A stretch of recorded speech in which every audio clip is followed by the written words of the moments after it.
আল্লাহর প্রতি ইমানের চারটি দিক রয়েছে, চারটে আবশ্যক। এই চারটা যদি ফুল থাকে তাহলে সে মমিন, না হলে মমিন নয়। একটা হচ্ছে আল্লাহর অস্তিত্ব বিশ্বাস করা, এক। দুই নম্বর হচ্ছে আল্লাহ রুবুবিয়াত, আল্লাহ সৃষ্টিকর্তা, আল্লাহর কাজে আল্লাহ একক, আল্লাহ রুবুবিয়াত বিশ্বাস করা।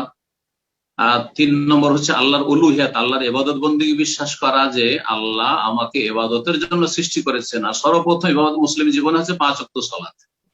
সুতরাং যার সালাত নাই তো তাওহীদুল উলুহিয়াই নেই, তাওহীদুল উলুহিয়াতই তার নাই, ইবাদত কি আছে?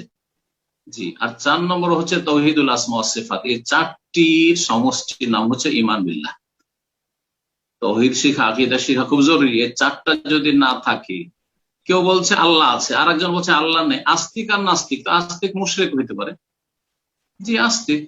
হিন্দু যে বলছে যে অনেক দেব দেবী আছে আর ওপরওয়ালা আছে, সে আস্তিক, নাস্তিক নয়। জি।